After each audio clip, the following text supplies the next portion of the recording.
আমি একটা আহ, জরিপ করেছিলাম। জরিপটা এ কারণে যে গত বেশ কিছুদিন ধরেই আপনি তো জানেনই একটা বেশ খুবই আলোচিত একটা গণ অভ্যুত্থানের মাধ্যমে আওয়ামী লীগ সরকারের পতন ঘটলো। এবং পতন ঘটার পর একটা অন্তর্বর্তীকালীন সরকার আসলো, নির্দলীয় সরকার, ছাত্রদের সমর্থন নিয়ে। তারা ওখানে সরকার চালাচ্ছে, আবার বাইরে থেকে ছাত্ররা তাদেরকে সমর্থন দিচ্ছে। এবং এর মধ্যে একটা বড় ঘটনা ঘটলো যে ছাত্রদের দাবির প্রেক্ষিতে আওয়ামী লীগের যে ভাতৃপ্রতিম সংগঠন আছে বাংলাদেশ ছাত্রলীগ, তাকে সরকারিভাবে নিষিদ্ধ করা করা হলো। তারপর দেখলাম যে কিছু কিছু সেক্টর থেকে আওয়ামী লীগকে নিষিদ্ধ করারও দাবি উঠছে, অথবা আওয়ামী লীগের রাজনৈতিক কর্মকাণ্ড নিষিদ্ধ করার দাবি উঠছে। এইসব দাবির মাঝে আমি আসলে বোঝার চেষ্টা করেছিলাম যে আসলে এদেশের মানুষ আওয়ামী লীগ সরকারের যে 15 বছরের শাসন, সেই শাসনে আমি মনে করি আমার বিবেচনায় তাদের যে কুশাসন, দুঃশাসন, সেই শাসনকে তারা ভুলতে পেরেছে কিনা, অথবা এখনো তারা আওয়ামী লীগকে সমর্থন করে কিনা, করলে কতটা করে, অথবা তার বিপরীতে অন্তর্বর্তীকালীন সরকারের যে পারফরমেন্স, সেটাকে তারা কিভাবে মূল্যায়ন করছে, এই সমস্ত বিষয় নিয়ে আমি একটা জরিপ করেছিলাম। আবার আমার জরিপে একটা মাত্র প্রশ্ন ছিল। সেই প্রশ্নটা এমন: যদি এখন নির্বাচন হয় তাহলে কাকে ভোট দেবেন? ইউটিউবে সাধারণত 4টা অপশন রাখা যায় এই সমস্ত ক্ষেত্রে। তো আমি 4টা অপশনই রেখেছিলাম। একটা ছিল বিএনপি, আরেকটা ছিল আওয়ামী লীগকে, একটা বিএনপিকে, আরেকটা হলো জামাতকে, আরেকটা হলো গণ অভ্যুত্থানকারী ছাত্ররা যদি কোনো দল করে তাহলে সেই দলকে। এবং আমি খুব কিছুটা বিস্ময়ের সঙ্গে আমি লক্ষ্য করলাম, সেখানে সর্বোচ্চ ভোট পেয়েছে আওয়ামী লীগ। আওয়ামী লীগ পেয়েছে 56% ভোট। দ্বিতীয় স্থানে আছে জামায়াতে ইসলাম, তারা পেয়েছে 20% ভোট।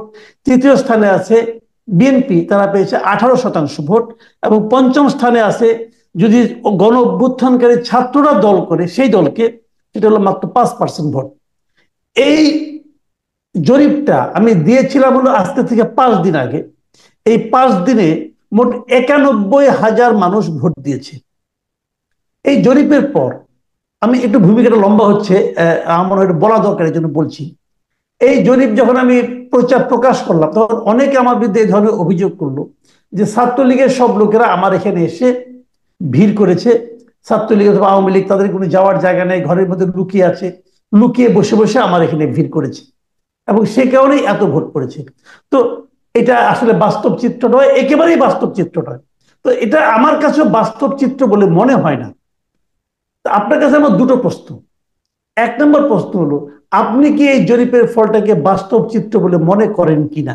1 নম্বর, মানে এটা কি আর্টিফিশিয়াল রেজাল্ট কিনা? 1 নম্বর। আর 2 নম্বর হলো, আপনি আসলে কি মনে করেন যে অন্তর্বর্তীকালীন সরকারের যে পারফরমেন্স, সেই পারফরমেন্সের সঙ্গে মানুষ কি আগের সরকারকে তুলনা করছে, এবং তুলনা করে কি তারা নতুন কোনো সিদ্ধান্তে পৌঁছছে? এই দুটো প্রশ্ন আপনি একবারে করলাম, আপনি দুটো সম্বন্ধে আপনার অভিমত জানতে চাই।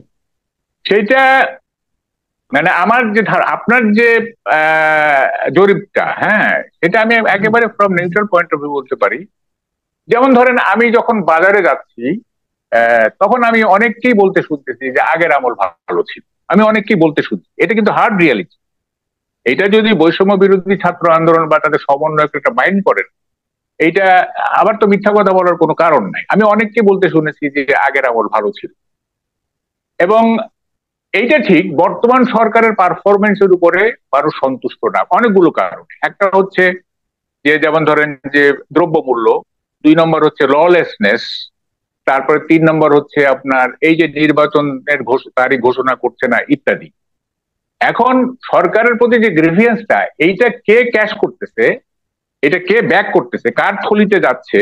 এটা বিএনপির থলিতে যাচ্ছে, না আওয়ামী লীগের থলিতে যাচ্ছে, না জামাতের থলিতে যাচ্ছে, না অন্য কোনো বামপন্থীদের থলিতে যাচ্ছে? এটা তো আপনি নির্বাচন ছাড়া বুঝতে পারবেন। হ্যাঁ, সরকারের প্রতি যারা অসন্তুষ্ট হয়েছে, বিশেষ করে দ্রব্যমূল্য এবং ললেসনেসের কারণে, তারা আসলে কোন দিকে ঝুঁকতেছে, তাদের শিফটিংটা কোন দিকে হচ্ছে, বিএনপি না জামাত না আওয়ামী লীগ না কি, এটা তো আপনি ইউ ক্যানট ডিসাইড ইট মানে উইদাউট এনি পোল, তাই না? আপনি তো ভোট ছাড়া এটা বুঝতে পারবেন না। এইবার আপনার পরিকল্পনার পেছনে যে আপনি যে চিন্তাটা, এখানকার লজিকটা কি, আপনি কি আশা করতেছেন? না, আমি তো এইটা আমি একটা হাইপোথেটিক্যালি বললাম যে এইভাবে মানে ধরেন হ্যাঁ, তো আওয়ামী লীগ তো একটা স্বৈরাচারী শাসন চালাইছে, ঠিক আছে। এখন আওয়ামী হুম, লীগের যারা দোসর ছিল তারা তারা নির্বাচন এলাকায় হয়তো যাইতে পারবে না, তারা এলাকাতেই যাইতে পারবে না, মানুষ এত ক্ষেপে আছে, তাই না? তো ফলে এদেরকে বাদ দিয়া যারা যারা একেবারে নন আওয়ামী লীগার, যাদের মধ্যে কোনো আওয়ামী লীগ গন্ধ নাই, তারা নির্বাচন করে দেখুক। হ্যাঁ, তারা নির্বাচন, ওই যে আমি বললাম যে প্রত্যেকটা আচ্ছা, আমি বছর বুঝতে একটা। পেরেছি। হ্যাঁ। আমার কাছে ক্লিয়ার আপনার বক্তব্যটা।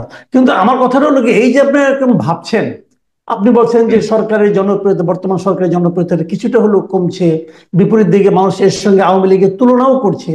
এর পেছনে কি আপনি এই যে বর্তমানে যে একটা ঘটনা চলছে, যে মনে করেন এই সংবিধান মানি না, বঙ্গবন্ধুকে মানি না, আজকে একজন উপদেষ্টা বললো যে দরবার হল থেকে বঙ্গবন্ধুর ছবি নামিয়ে দিয়েছেন, একটা বাহাদুরি করে সামনে দাঁড়িয়ে উনি ফেসবুকে স্ট্যাটাস দিলেন। এই যে ঘটনাগুলি, এই ঘটনাগুলি কি আমাদের দেশের কিছু সংখ্যক নাগরিককে একটু হলেও বিরক্ত করছে?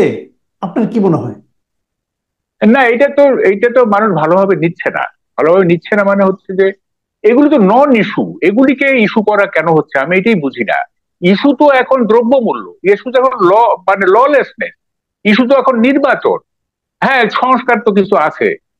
এগুলি তো নন ইস্যু, এগুলি দিয়ে কি অ্যাচিভ করা যায় আমি বুঝি না। হ্যাঁ, এইটা তো কিছু মানুষকে খেপানো হচ্ছে, ধরেন যারা যারা প্রো আওয়ামী লীগার, হ্যাঁ, যারা ডাইহার্ড আওয়ামী লীগার, তারা খেপে যাচ্ছে, তাই না? তাই আপনি তো কাউকে হস্টাইল করে তো কোনো লাভ নেই, আপনাকে তো পলিটিক্স অফ অ্যাকোমোডেশন করতে হবে, তা না হলে তো সোসাইটিতে আপনি সুস্থির করতে পারবেন না।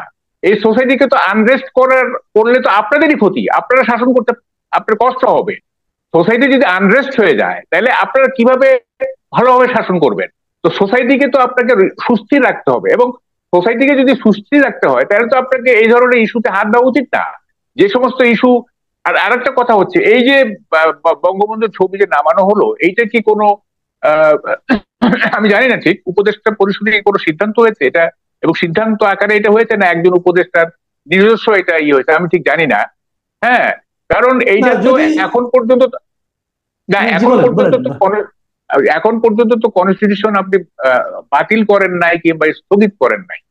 কনস্টিটিউশন যে বাতিল করে বা স্থগিত করে যদি করতেন তাহলে তো কোনো ব্যাপার ছিল না, কিন্তু যেহেতু কনস্টিটিউশন এখন ইনঅ্যাক্ট আছে, হ্যাঁ, তো ফলে আপনি কনস্টিটিউশন যেহেতু শেখ মুজিবুর রহমান হচ্ছে ফাদার অফ দি নেশন, তাইলে আপনি যে তার ছবিটা নামাচ্ছেন এইটার তো একটা আইনগত ভিত্তি লাগবে। এখন আপনি বলতে পারেন যে অভ্যুত্থানের সরকার, এখানে আইন টাইন নাই, কিছু নাই, দ্যাট ইজ ডিফারেন্ট।